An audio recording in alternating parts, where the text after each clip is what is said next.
السلام علیکم دوستو، کیسے ہیں آپ سب؟ میں زمینہ فیاض ایک بار پھر آپ کے ساتھ میں شروع کر رہی ہوں ریونج بائی مرہا راجپوت ایپیسوڈ 2۔ تو شروع کرنے سے پہلے ہمیشہ کی طرح کہوں گی کہ اگر آپ میرے چینل پر نئے ہیں یا اب تک اپنے چینل کو سبسکرائب نہیں کیا تو میں آپ سے ریکویسٹ کرتی ہوں کہ پلیز چینل کو سبسکرائب کر لیں، بیل آئیکن کو ضرور دبا دیں اور اپنے کانٹیکٹس میں ناول کو شیئر ضرور کریں۔ ساتھ ہی کمنٹ کر کے ضرور بتائیں کہ آپ کو میرے پڑھے ہوئے ناولز، میرے شارٹ ویڈیوز وغیرہ کیسے لگتے ہیں، اور اگر اچھے لگتے ہیں تو شیئر ضرور کیا کریں۔ اور ساتھ ہی مجھے یہ بھی بتائیں کہ آپ لوگ کس کنٹری سے، کس شہر سے میرے ویڈیوز کو واچ کرتے ہیں۔ تو چلیں ہم اسے شروع کرتے ہیں۔ یازی اسے اپنے جنگل والے گھر میں لے آیا تھا۔ وہ ابھی بھی بے ہوشی کی حالت میں ہی اس کی باہوں میں تھی۔ وہ مخصوص چال چلتا ہوا اپنے کمرے میں آیا اور اسے بیڈ پر لٹایا۔ وہ ڈراپ سے ٹراؤزر شرٹ نکال کر واش روم میں چلا گیا۔ تقریباً 10 منٹ بعد وہ ٹاول سے بالوں کو خشک کرتا باہر نکلا۔ ڈریسنگ سے سگریٹ اور لائٹر اٹھاتے اس نے ایک سرسری نظر اس حسینہ پر ڈالی جو اپنے ہوش و حواس سے بیگانہ تھی۔ سگریٹ کو ہونٹوں کے درمیان رکھتے لائٹر کی مدد سے اسے جلایا۔ سگریٹ کے لمبے لمبے کش لیتا اور بالکنی میں چلا گیا۔ سگریٹ کا دھواں فضا میں اڑاتا وہ کسی گہری سوچ میں گم تھا۔ آخر وہ ایسا بھی کیا سوچ رہا تھا جو ایک دم اس کے چہرے پر بے تحاشا طیش آیا تھا۔ سگریٹ کو جوتوں سے کے نیچے مسلتے ہوئے انتہائی غصے میں کمرے سے باہر چلا گیا۔ ہال میں داخل ہوتے ہی اس نے اپنے سیکرٹری فیضان کو کال ملائی۔ دوسری جانب فوراً ہی کال اٹھا لی گئی۔ فیضان، اسی وقت مولوی صاحب کو لے کر میرے گھر پہنچو، میں تمہیں لوکیشن سینڈ کرتا ہوں، رعب دار لہجے میں کہتے اس نے بغیر جواب سنے کال کاٹ دی۔ فیضان اس کے خاص ملازم کا بیٹا تھا۔ اگر علی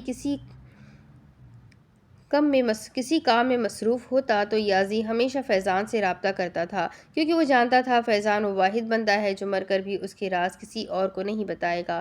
بابا، زونیشا ابھی تک نہیں آئی؟ عشمہ نے فکر مندی سے وحید صاحب سے پوچھا۔ اسے اس وقت زونیشا کی کمی بہت محسوس ہو رہی تھی۔ وہ زونیشا کو بتانا چاہتی تھی کہ اس کے بھائی نے اسے جلتی آگ میں کھڑا کر دیا جہاں سے وہ چاہ کر بھی رہائی حاصل نہیں کر سکتی۔ زونیشا نہیں آئے گی۔ ریسٹورنٹ پہنچتے ہی مجھے اس کا میسج موصول ہوا تھا۔ اسے شاید کوئی کام آ گیا ہے، انہوں نے عشمہ کی طرف دیکھ کر کہتے نوالا منہ میں ڈالا تو وہ اور افسردہ ہو گئی۔ کھانے کے دوران وہ جب نظر اٹھا کر ایشام کی طرف دیکھ رہی تھی، وہ اسے مکمل نظر انداز کر رہا تھا۔ وہ پھر بھی خود کو بہت مضبوط ظاہر کرنے کی کوشش کر رہی تھی۔ وہ نہیں چاہتی تھی کہ وہ ایشام کے سامنے کمزور پڑے۔ جب اس کی آنکھ کھلی تو اس نے خود کو ایک ویران کمرے میں پایا۔ یہ میں کہاں ہوں؟ کمرے میں نظریں گھماتی وہ بیڈ کی پشت سے ٹیک لگا کر بیٹھ گئی۔ بے ہوشی کے پہلے کا منظر کسی فلم کی طرح اس کے سامنے آیا تھا۔ اگر میں بولوں کہ میں آپ کو کڈنیپ کرنے آیا ہوں تو کیا آپ یقین کریں گی؟ اس کے بولے گئے آخری لفظ اس کے ارد گرد گردش کرنے لگے۔ چہرہ غصے کی وجہ سے سرخ پڑ چکا تھا۔ بیڈ سے اٹھ کر اس نے ایک بھرپور نظر سے کمرے کا جائزہ لیا۔ کمرے میں موجود ہر چیز کالے رنگ کی تھی۔ دیوار پر لائنگ نما کالا رنگ کیا گیا تھا۔ اسے گھٹن سی محسوس ہونے لگی تھی۔ اس کمرے سے بالکنی پر نظر پڑتے ہی وہ دوڑتی ہوئی اس جانب گئی۔ اس سے پہلے وہ بالکنی پر قدم رکھتی یازی شاہ نے اس کی کلائی پکڑ کر پوری قوت سے اسے اپنی جانب کھینچا۔ اس اچانک حملے پر وہ سیدھا اس کے سینے سے ٹکرائی۔ دونوں ہاتھوں سے اسے دھکا دیتی وہ اس سے دور ہوئی، مگر اس کے دھکے کا اس پر کوئی اثر نہ ہوا۔ وہ وہیں کا وہیں کھڑا رہا۔ کون ہو تم؟ کیوں لائے ہو مجھے یہاں؟ کیا چاہتے ہو مجھ سے؟ کاٹتی نظروں سے اس کی طرف دیکھتے وہ اس پر برس پڑی۔ جان پہچان بعد میں ہوتی رہے گی، پہلے میری بات سنو، نہایت ادب سے وہ بولا اور اسے بازو سے پکڑ کر دیوار کے ساتھ لگایا۔ فی الحال تو اس کے چہرے پر کوئی تاثر موجود نہیں تھا۔ سرخ ہوتی آنکھوں سے اسے سوالیہ انداز میں اس کی طرف دیکھا۔ نکاح کرنا چاہتا ہوں تم سے تو اچھی لڑکیوں کی طرح جلدی سے تیار ہو جاؤ، پرسکون انداز میں کہتے ہوئے اسے مزید غصہ دلا گیا۔ یہ کیا کہہ رہے ہیں آپ؟ میں نہیں کروں گی نکاح، مجھے گھر جانا ہے، چھوڑیں مجھے۔ جسم کو حرکت دیتی وہ اس کے حصار سے نکلنے کی کوشش کرنے لگی۔ نکاح تو ہو کر رہے گا؟ اس کے بازو پر گرفت مضبوط کرتے ہوئے سنجیدہ لہجے میں بولا۔ میں نہیں کروں گی آپ سے نکاح، سن لیا آپ نے؟